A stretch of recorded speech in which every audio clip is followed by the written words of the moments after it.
Meu nome é Gisele. O sol ainda não havia rompido a linha do horizonte quando meus pés tocaram o assoalho frio de madeira da fazenda Alvorada, mas meus olhos já estavam abertos, fixos no teto, traçando as linhas invisíveis do meu próprio destino. Eu não sou uma mulher de sono leve, sou uma mulher de vigília constante. Erguida sobre a espinha dorsal de um vale fértil no interior de São Paulo, a Alvorada não era apenas uma propriedade rural avaliada em 15 milhões de reais, ela era o meu corpo estendido sobre a terra, o suor do meu falecido marido destilado em pastagens de um verde tão profundo que parecia irreal. Quando ele se foi, há quase 20 anos, os vizinhos e os corretores de gado circularam a porteira como urubus esperançosos, aguardando o colapso de uma viúva jovem com uma criança de colo. Eles subestimaram o que o desespero misturado ao orgulho pode fazer com uma mulher. Eu não apenas mantive a terra, eu a multipliquei, hectare por hectare, até que meu nome fosse pronunciado com o respeito reservado aos grandes barões do café de antigamente.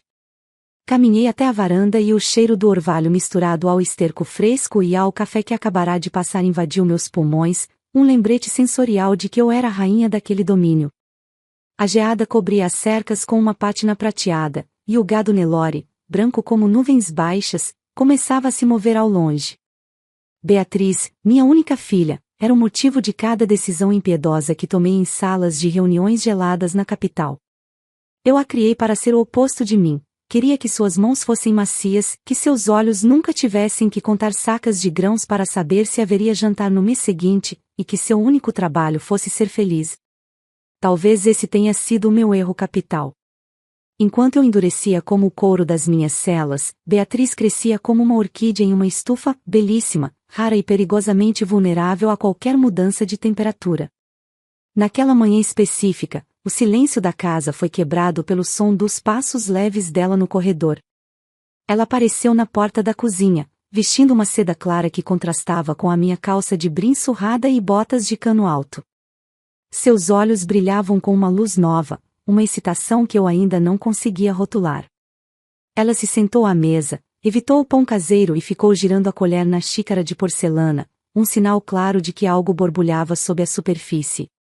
Eu a observei em silêncio por um longo tempo, sentindo aquele frio familiar na base da nuca que costuma preceder as grandes tempestades ou as pragas que dizimam colheitas inteiras. Mãe, você não faz ideia de quem conheci na cidade durante a última feira de agronegócio, ela disse, a voz subindo uma oitava na escala da euforia. Espero que tenha sido alguém que entenda de sementes, Beatriz, porque o preço do adubo vai subir no próximo semestre, respondi, mantendo meu tom pragmático enquanto cortava um pedaço de queijo com precisão cirúrgica. Não seja assim, sempre pensando em negócios. O nome dele é Ricardo. Ele é consultor financeiro, especializado em gestão de grandes patrimônios. Ele é, diferente de todos os homens daqui, mãe. Ele fala sobre o mundo de um jeito que faz a Alvorada parecer apenas o começo de algo muito maior, ela continuou, e o modo como pronunciou o nome dele, com uma reverência quase religiosa, fez meu estômago dar um nó. Consultores financeiros são especialistas em gastar o dinheiro dos outros para ganhar o deles, minha filha. Tome cuidado com quem você convida para olhar o nosso horizonte, eu disse, olhando-a fixamente, tentando enxergar se havia algum resquício daquela garotinha que eu protegia das trovoadas. Beatriz soltou uma risada cristalina, mas o som me pareceu vazio, como o eco em um poço seco. Ela se levantou e veio até mim, depositando um beijo rápido no meu rosto, mas não havia a conexão habitual, ela parecia estar em outro lugar, em um futuro que eu ainda não tinha autorizado. Eu fiquei ali, sozinha na cozinha monumental, enquanto o sol finalmente vencia a neblina e iluminava a extensão da fazenda. Pela primeira vez em décadas, eu não senti que o terreno sob meus pés era sólido. Ricardo. O nome soava como um estalo de galho seco no meio da mata escura. Eu ainda não o conhecia, mas o instinto que me permitiu acumular 15 milhões em patrimônio estava gritando que, pela primeira vez, a ameaça não viria de fora da porteira, mas de dentro do coração da minha própria herdeira. O cascalho da entrada da sede rangeu sob os pneus de um sedã preto, um som intruso que cortou o canto matinal dos pássaros e fez os cães de guarda latirem com uma desconfiança que eu compartilhava.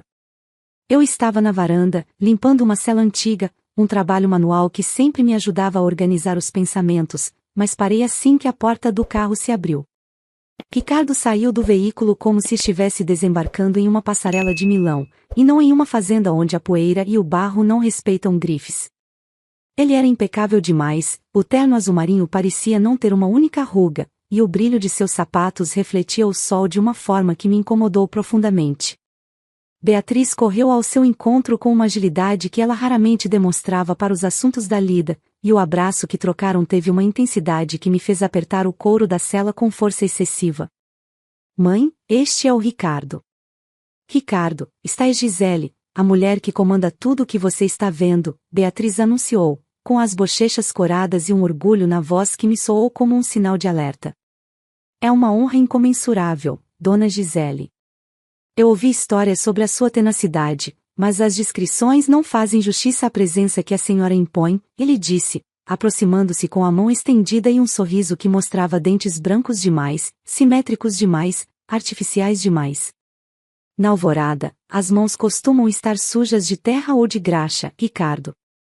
Mas seja bem-vindo, respondi, secando minha mão direita no brim da calça antes de apertar a dele. A palma dele era macia, sem um único calo, a mão de alguém que nunca precisou erguer nada mais pesado do que uma caneta ou um copo de cristal. O jantar naquela noite foi um exercício de paciência e observação. Ricardo sentou-se à cabeceira da mesa, um lugar que ninguém ocupava desde que meu marido se fora, e eu não disse nada, apenas observei como ele se servia do vinho com uma elegância estudada. Ele não era um homem de silêncios, ele preenchia cada espaço vazio com histórias sobre fundos de investimento, taxas de juros e o potencial subestimado do agronegócio brasileiro. Beatriz o olhava como se ele estivesse recitando poesia, mas meus ouvidos estavam sintonizados em outra frequência. Eu percebi como, entre um elogio e outro ao tempero da comida, ele lançava olhares furtivos para os quadros nas paredes e para os detalhes da prataria. Sabe, Gisele, eu estava analisando os dados de exportação da região. A Alvorada é uma joia bruta. Com o aporte certo e uma reestruturação societária, esses 15 milhões que a propriedade vale hoje poderiam dobrar em menos de 5 anos, ele comentou, balançando o vinho na taça enquanto os olhos brilhavam com uma cobiça que ele tentava disfarçar sob uma máscara de profissionalismo. A Alvorada não é um ativo financeiro para ser adobrado, rapaz. É uma terra que sangra se você não souber cuidar. Ela tem alma, e a alma não aceita reestruturação societária, retruquei, sentindo o sangue subir às minhas têmporas. Claro, entendo perfeitamente o valor sentimental. Mas o mundo lá fora não se move por sentimentos. Beatriz me contou que a senhora ainda centraliza todas as decisões. Isso é admirável, mas perigoso para a sucessão.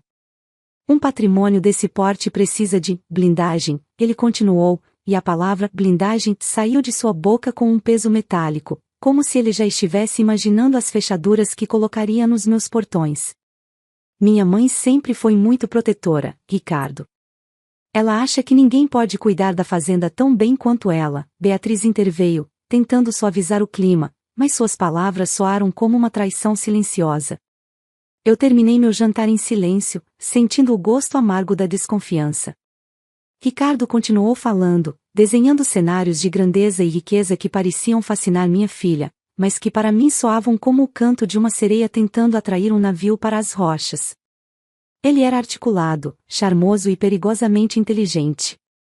Ao final da noite, enquanto eu observava caminhar pelo jardim com Beatriz sob a luz do luar, percebi que ele não estava ali por amor. Ele estava ali como um agrimensor, medindo cada centímetro do meu império, avaliando o preço do meu silêncio e a profundidade da minha resistência. Eu só não sabia ainda até onde ele seria capaz de ir para colocar as mãos na terra que eu jurei proteger com a minha própria vida.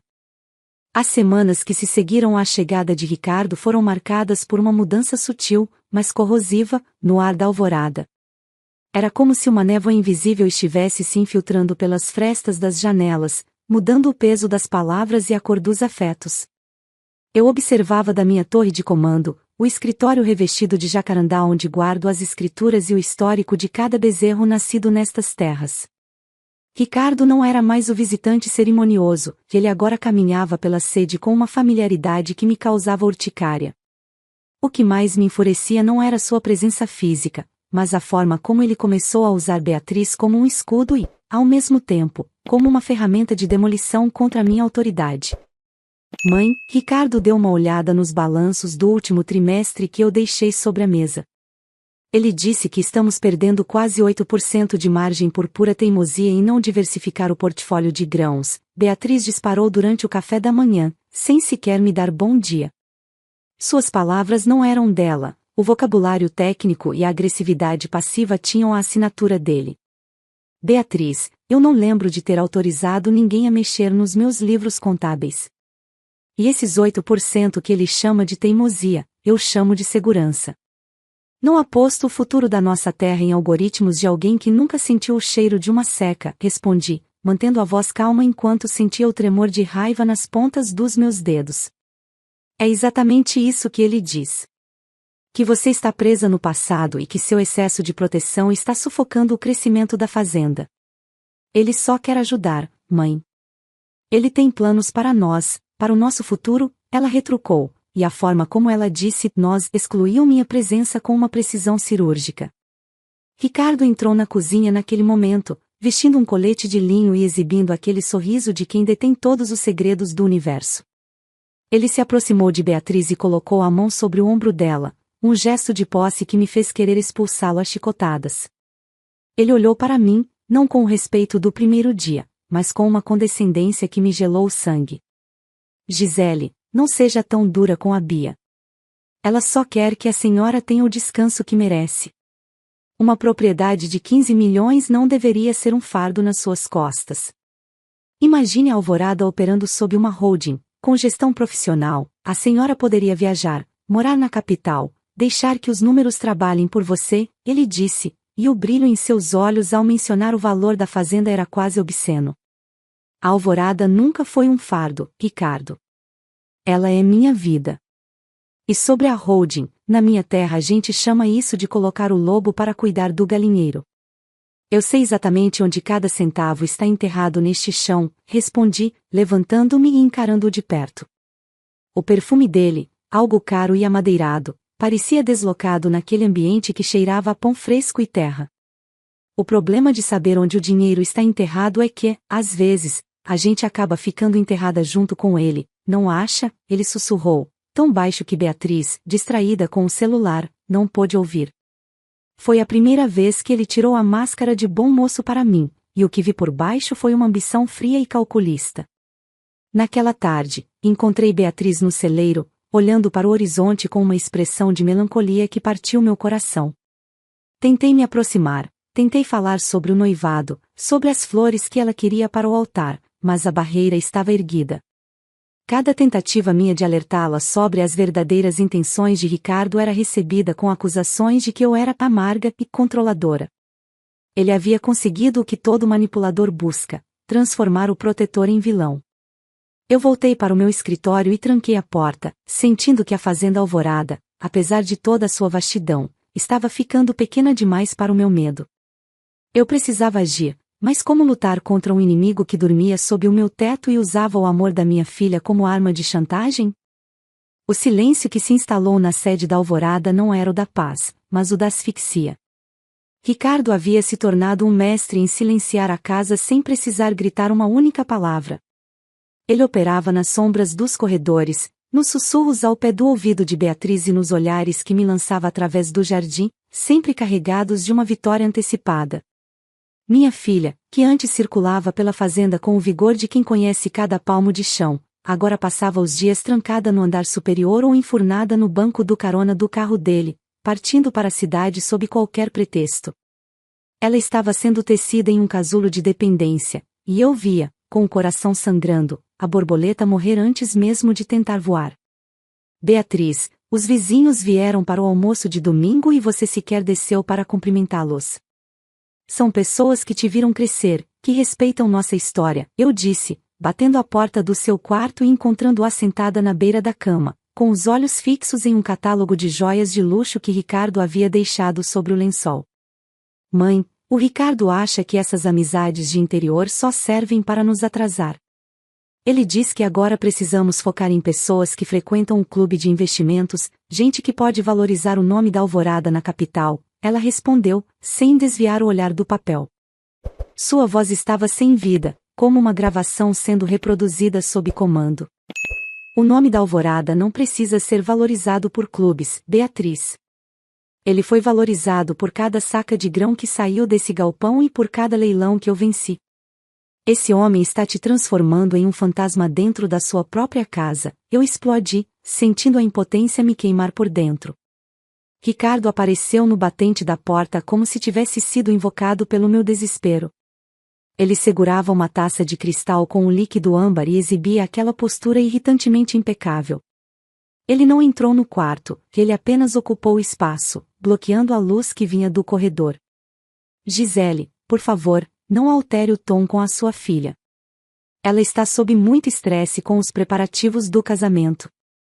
Eu sugeri que ela evitasse essas reuniões sociais provincianas para poupar energia. Afinal, uma propriedade de 15 milhões exige que os herdeiros se portem com certa exclusividade, não concorda? Ele disse, e a forma como ele enfatizou o valor da fazenda soou como se ele estivesse conferindo o saldo de uma conta bancária que acreditava já ser sua. Eu concordo que você deveria medir muito bem as suas palavras na minha casa, Ricardo. Beatriz não é um projeto de investimento, ela é minha filha. E o casamento, se depender da minha vontade, não passará de um delírio que eu vou enterrar com prazer, rebati, dando um passo em direção a ele, sentindo o cheiro do seu perfume caro se misturar ao cheiro de mofo que parecia emanar daquela situação. Mas não depende da sua vontade, Dona Gisele. Depende do amor da Bia por mim. E ela me ama o suficiente para entender que a senhora está apenas cansada. Talvez seja por isso que ela concordou que eu cuidasse de toda a logística da cerimônia e, claro, da parte burocrática da união. Ele sorriu, um sorriso que não chegava aos olhos gélidos. Nos dias seguintes, o isolamento tornou-se físico. Ricardo trocou as fechaduras da biblioteca onde eu guardava os documentos antigos, alegando que precisava de privacidade para trabalhar. Beatriz parou de me procurar para pedir conselho sobre o vestido ou sobre as flores, toda a comunicação passava pelo filtro dele. Quando eu tentava encontrá-la sozinha, ele surgia do nada, alegando que ela tinha uma enxaqueca ou que estava descansando. Eu me senti uma estrangeira em meu próprio domínio, uma rainha destronada observando o usurpador envenenar a princesa.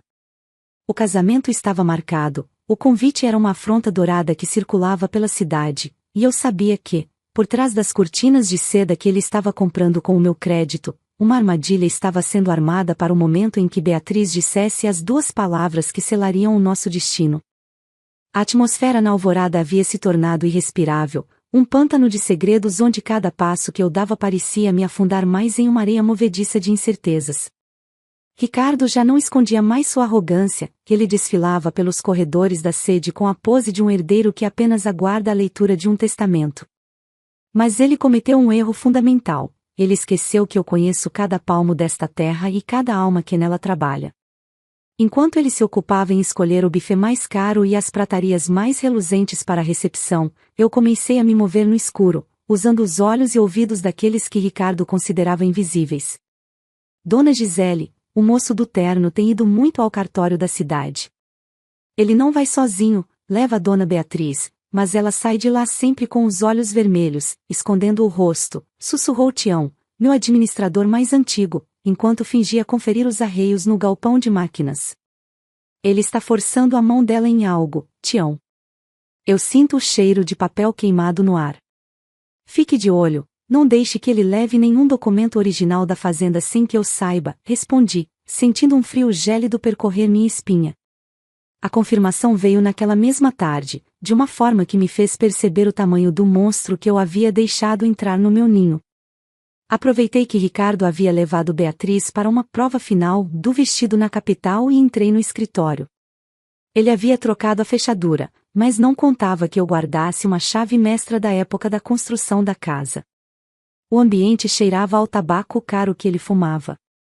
Sobre a mesa, escondido sob uma pasta de couro legítimo, encontrei o que procurava, minutas de uma procuração de plenos poderes e um contrato de cessão de direitos hereditários. Ele não queria apenas gerir, ele queria que Beatriz lhe entregasse a Alvorada, os 15 milhões, o gado e o meu sangue, tudo assinado e carimbado. Procurando por algo que possa salvar o que restou do seu orgulho, Gisele, a voz dele chicoteou minhas costas antes que eu pudesse fechar a gaveta. Eu me virei lentamente, encontrando-o encostado no batente da porta. Ele não estava na capital, já era uma armadilha. Ele sorria, mas era um sorriso de hiena, pronto para abocanhar a carniça. Beatriz estava logo atrás dele, pálida como um espectro, as mãos tremendo tanto que ela precisava segurar as próprias mangas. Você é um canalha, Ricardo.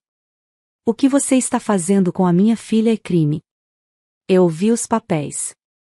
Você está tentando roubar uma vida de trabalho com uma caneta e chantagem emocional, eu disse, minha voz saindo baixa e perigosa, como o rosnado de uma onça encurralada. Chantagem? Ora, Gisele, não seja dramática. É apenas proteção patrimonial.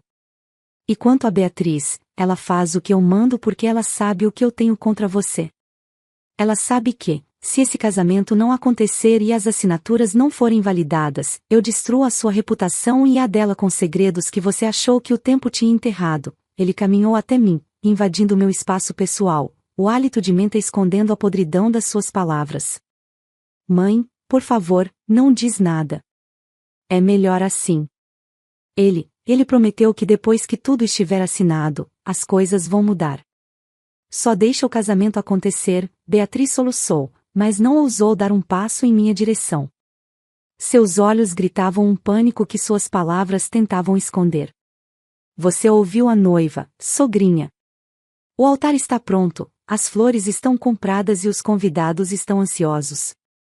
Não tente nenhuma manobra de última hora, ou a queda da família Alvorada será muito mais barulhenta do que o valor dessas terras. Amanhã, no altar, eu serei o dono disso tudo, e você será apenas uma hóspede indesejada no meu império, ele disse, pegando a pasta de couro da mesa e saindo, arrastando Beatriz pelo braço. Fiquei ali, na penumbra do escritório, o silêncio da fazenda pesando toneladas sobre meus ombros. Ele achava que tinha vencido. Ele acreditava que o medo de Beatriz e a minha suposta fragilidade de viúva seriam o tapete vermelho para o seu golpe. Mas Ricardo cometeu o erro de confundir minha paciência com derrota. Ele queria um espetáculo na catedral? Ele teria. Eu olhei para a foto do meu marido sobre a lareira e depois para as minhas mãos calejadas. O plano dele era perfeito no papel, mas ele se esqueceu de um detalhe: eu não sou apenas a dona da terra, eu sou a própria terra. E a terra sempre sabe como enterrar seus inimigos. A manhã do casamento amanheceu com um céu de chumbo, uma abóbada cinzenta que parecia pressionar os telhados da fazenda Alvorada. Não havia o canto festivo dos pássaros, apenas o som lúgubre do vento fustigando as copas das paineiras. Dentro da sede, o movimento era frenético, mas para mim, tudo transcorria em um silêncio subaquático. Maquiadores, cabeleireiros e assistentes de buffet entravam e saíam, transformando o casarão em um camarim de luxo, mas o ar cheirava a flores de funeral. Eu me vestia mecanicamente, observando no espelho uma mulher que eu mal reconhecia, uma armadura de seda escura, joias de família que pesavam como correntes e um olhar que já não refletia dúvida, mas uma determinação gélida e perigosa. Dona Gisele, a senhora está deslumbrante, mas está tão pálida. Gostaria de um pouco de água ou um chá? Perguntou a moça que arrumava meu cabelo, visivelmente desconfortável com a minha imobilidade. Eu estou exatamente como preciso estar para o que vem hoje, querida. Não se preocupe com a minha cor, preocupe-se em deixar minha filha impecável. Hoje é o dia mais importante da vida dela, de um jeito ou de outro, respondi, minha voz saindo como o estalo de um chicote seco. Saí do meu quarto e caminhei até o final do corredor, parando diante da porta de Beatriz. Eu podia ouvir o soluço abafado vindo lá de dentro, interrompido pela voz baixa e autoritária de Ricardo, que parecia estar em todos os lugares ao mesmo tempo. Eu não bati. Eu não entrei. Eu sabia que, se visse o terror nos olhos dela naquele momento, eu poderia perder a cabeça antes da hora, e eu precisava de cada grama de controle para o ato final.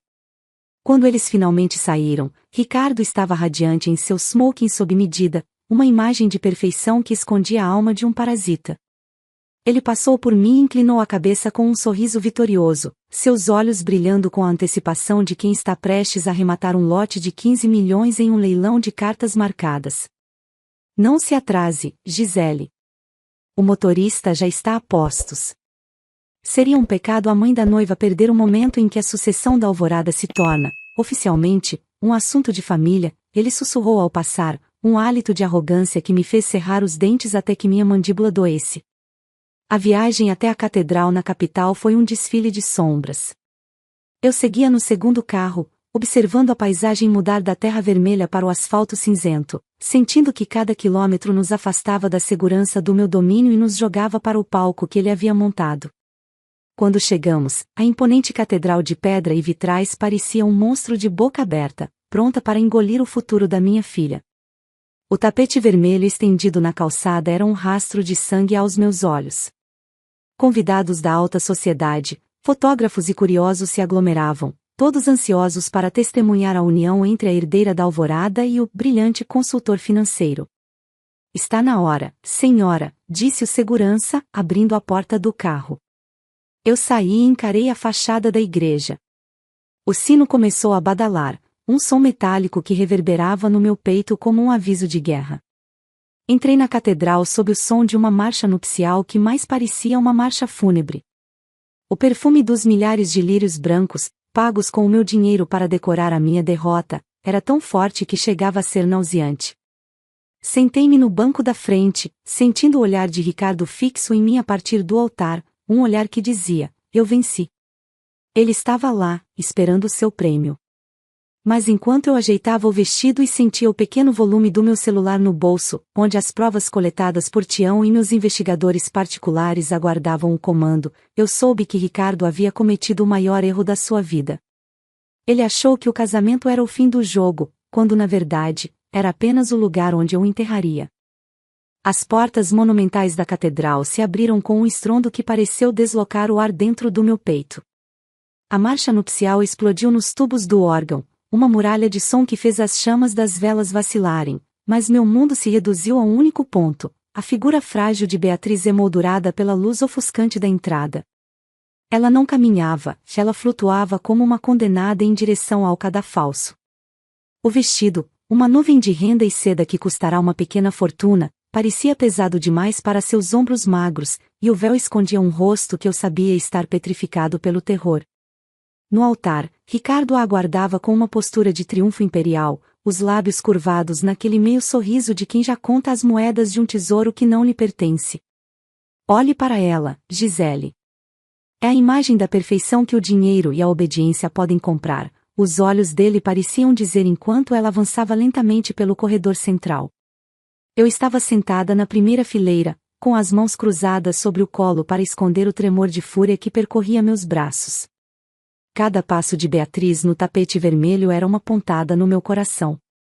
Os convidados sussurravam elogios sobre a beleza da noiva e a grandiosidade da cerimônia, alheios ao fato de que estavam presenciando um sequestro de alma em plena luz do dia. Quando ela finalmente chegou ao altar, Ricardo estendeu a mão para recebê-la do administrador que a acompanhava, e o toque dele fez Beatriz estremecer de forma tão violenta que os lírios do seu buquê chacoalharam.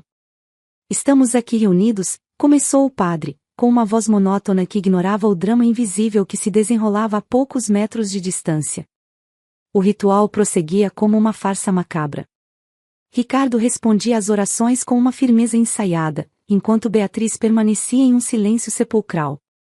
No momento em que o padre iniciou a homilia sobre a união e a fidelidade, Beatriz vacilou. Ela pareceu perder o equilíbrio por um segundo e, em um gesto que todos julgaram ser um ajuste emocional do seu buquê de orquídeas brancas, ela se inclinou levemente em minha direção. Seus olhos, antes baixos, encontraram os meus por um milésimo de segundo. Havia neles um abismo de desespero, uma súplica silenciosa que rasgou minha alma de mãe. Mãe, e seus lábios apenas mimetizaram a palavra, sem emitir som. Em um movimento desesperadamente calculado, ela deixou que uma das fitas de cetim do buquê se prendesse no adorno do banco onde eu estava. Quando ela puxou o arranjo de volta, um pequeno pedaço de papel, dobrado de forma grosseira e úmido pelo suor de suas mãos, caiu discretamente sobre o meu colo. Ricardo, ocupado demais em projetar sua imagem de noivo devoto para a plateia de investidores, não percebeu. Beatriz voltou-se para o altar, as costas rígidas, esperando o golpe final. Com o coração martelando como uma britadeira contra as costelas, abri o bilhete sob a sombra da minha bolsa de festa. Minha visão borrou por um instante enquanto eu lia as letras trêmulas, escritas com a urgência de quem está se afogando. Mãe, me ajude. Ele me obrigou a assinar tudo. Eu estou com medo. Ele vai me levar embora da alvorada. O papel ardeu em meus dedos como brasa viva. O plano de Ricardo estava exposto. Ele não queria apenas os 15 milhões de patrimônio, ele queria o isolamento total da minha filha para garantir que ela nunca pudesse revogar as procurações que ele a forçara a assinar. Beatriz, você aceita Ricardo como seu legítimo esposo? A voz do padre ecoou pela catedral, soando como o bater de um martelo de juiz. O silêncio que se seguiu foi insuportável. Beatriz não respondia. O suor brilhava na testa de Ricardo, e sua mão apertou o pulso dela com uma força que eu vi deixar marcas na pele alva. Ele inclinou-se e sussurrou algo no ouvido dela, uma ameaça, eu sabia. Eu senti o sangue subir para o meu rosto, não de vergonha, mas de uma clareza absoluta. O tempo de observar havia acabado. A terra da alvorada não aceitava impostores, e eu, como sua guardiã, estava prestes a expelir aquele parasita debaixo do meu teto de Deus. O silêncio que se seguiu à pergunta do padre era um monstro faminto, devorando o ar da catedral centenária. Beatriz permanecia estática, os olhos fixos no crucifixo de ouro ao fundo, enquanto o tremor em seus ombros se tornava visível para quem estivesse minimamente atento. No altar, a mão de Ricardo, que antes fingia um carinho protetor, agora se fechava como uma garra sobre o braço da minha filha. Eu vi o exato momento em que ele inclinou a cabeça, os lábios roçando o véu dela, sussurrando algo que fez Beatriz fechar os olhos com uma expressão de agonia pura. Ele achava que o palco era dele. Ele acreditava que a plateia de joias e perfumes caros o protegeria da fúria de uma mãe que não tinha mais nada a perder. Eu perguntei, Beatriz, você aceita este homem? O padre insistiu, sua voz carregada de uma confusão crescente. Eu não esperei a resposta que ele tentava arrancar dela através do medo. O papel amassado em minha mão era o estupim que faltava. Eu me levantei. O som do banco de madeira rangendo sob o meu movimento ecoou pelas naves laterais como um tiro de advertência. Senti centenas de pares de olhos se voltarem para mim, ondas de choque e murmúrios percorrendo os convidados, mas meu foco era o pescoço de Ricardo, que se tensionou instantaneamente. Parem este teatro agora, minha voz não tremeu. Ela saiu do fundo do meu peito. A mesma voz que comandava peões em tempestades e negociava contratos de milhões sem recuar um milímetro. Este casamento não vai acontecer. Nem hoje, nem nunca. Gisele, o que é isso? Sente-se, a senhora está passando mal. O estresse da cerimônia. Ricardo tentou intervir, sua voz projetada para soar como a de um genro preocupado, mas seus olhos eram lâminas frias, prometendo vingança. Não tente usar seu tom de consultor comigo, Ricardo. O tempo das suas mentiras acabou no momento em que este bilhete chegou às minhas mãos, eu disse, caminhando em direção ao altar com passos lentos e pesados, cada batida do meu salto no mármore soando como uma sentença. Subi os degraus e me coloquei entre ele e Beatriz. Arranquei o braço dela das mãos dele com uma força que o fez tropeçar para trás. Você não vai levar minha filha. E você não vai levar um único centavo da fazenda Alvorada. Você enlouqueceu? Nós temos documentos assinados. Beatriz concordou com tudo, ele sibilou, a máscara de perfeição começando a rachar, revelando a criatura gananciosa que habitava por baixo.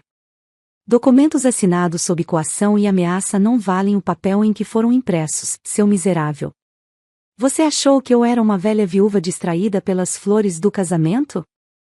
Enquanto você escolhia o buffet, meus advogados e a polícia estavam rastreando suas contas no exterior e as dívidas de jogo que você pretendia quitar com o meu patrimônio de 15 milhões, retirei o celular do bolso e o ergui para que todos vissem, mas principalmente para que ele soubesse que eu detinha o controle. Eu tenho as provas da sua fraude, Ricardo. E tenho o testemunho de quem você tentou subornar no cartório. O escândalo explodiu na catedral. O burburinho dos convidados tornou-se um rugido de indignação. Ricardo olhou em volta, procurando uma saída, a arrogância sendo substituída pelo pânico de um animal encurralado. Ele tentou avançar uma última vez, as mãos estendidas como se pudesse retomar o controle da narrativa pelo caos, mas dois dos meus seguranças, que eu havia posicionado discretamente nas colunas laterais, subiram ao altar antes que ele pudesse tocar em Beatriz. Saia da minha vista antes que eu decida que a polícia deve te buscar aqui mesmo, diante de todos os seus novos amigos da alta sociedade, eu disse, olhando-o com um desprezo tão profundo que ele finalmente recuou. Virei-me para Beatriz, que agora soluçava abertamente, desabando em meus braços. O buquê de orquídeas caiu no chão, as flores se espalhando como detritos de uma guerra que tínhamos acabado de vencer. Eu a envolvi em um abraço que era, ao mesmo tempo, um pedido de desculpas e uma promessa de proteção eterna. O sim nunca foi dito, mas naquele momento, o silêncio da minha filha foi o som mais libertador que já ouvi em toda a minha vida. Salvei minha filha. Salvei nossa história. O império da Alvorada permanecia intacto, mas nada era tão valioso quanto o peso de Beatriz voltando a respirar em paz sobre o meu ombro. O silêncio que agora habita a varanda da fazenda Alvorada não tem mais o peso sufocante dos últimos meses, já é um silêncio fértil, como a terra que descansa após uma colheita difícil.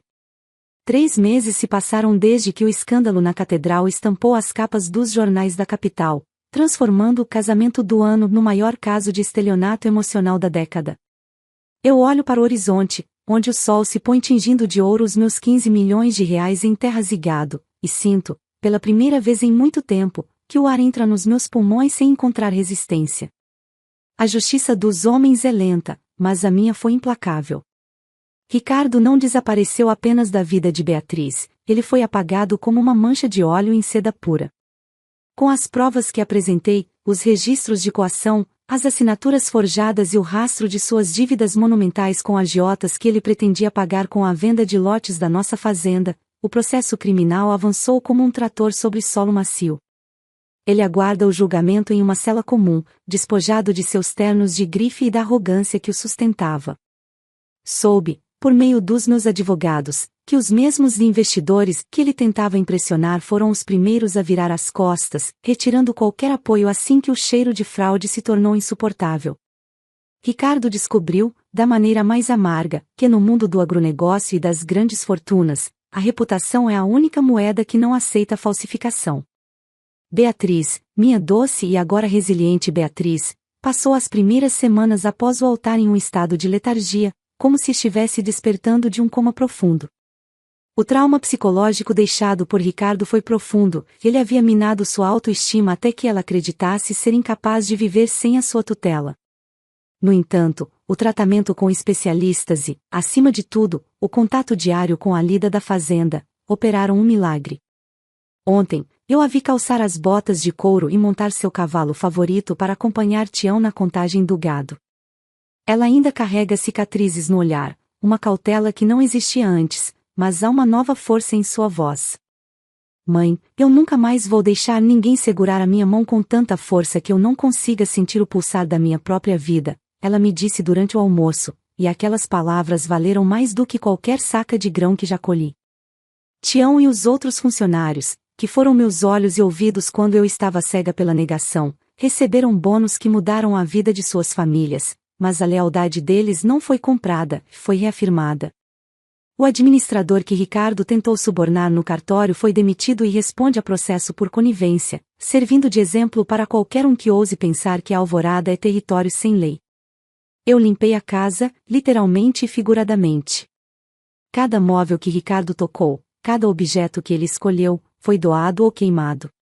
A biblioteca, onde ele tentou arquitetar o nosso fim, agora exibe apenas as escrituras originais e o histórico da família, protegidos por um sistema de segurança que não depende mais apenas da minha intuição.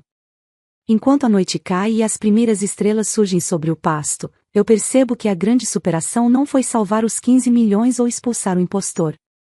Foi entender que minha proteção quase asfixiou quem eu mais amava, criando a vulnerabilidade que o inimigo explorou. Aprendi a ser o porto seguro de Beatriz sem ser a sua prisão. Agora, caminhamos lado a lado pela propriedade. A Fazenda Alvorada não é apenas um ativo financeiro, é um testemunho de resistência. Salvei minha filha, sim, mas nesse processo, salvei a mim mesma de uma rigidez que estava me tornando tão fria quanto as cercas de arame. O preço do sim foi alto, mas o valor da nossa liberdade é infinito. Olho para Beatriz, que agora sorri para o vento, e sei que o nosso império de barro e sangue finalmente encontrou a sua verdadeira paz. Fico muito feliz por você ter ficado até o final do vídeo. O que você achou dessa linda história? Coloque nos comentários sua opinião, deixe seu like, se inscreva no canal, e ative o sininho de notificações para não perder uma história preciosa. Até a próxima!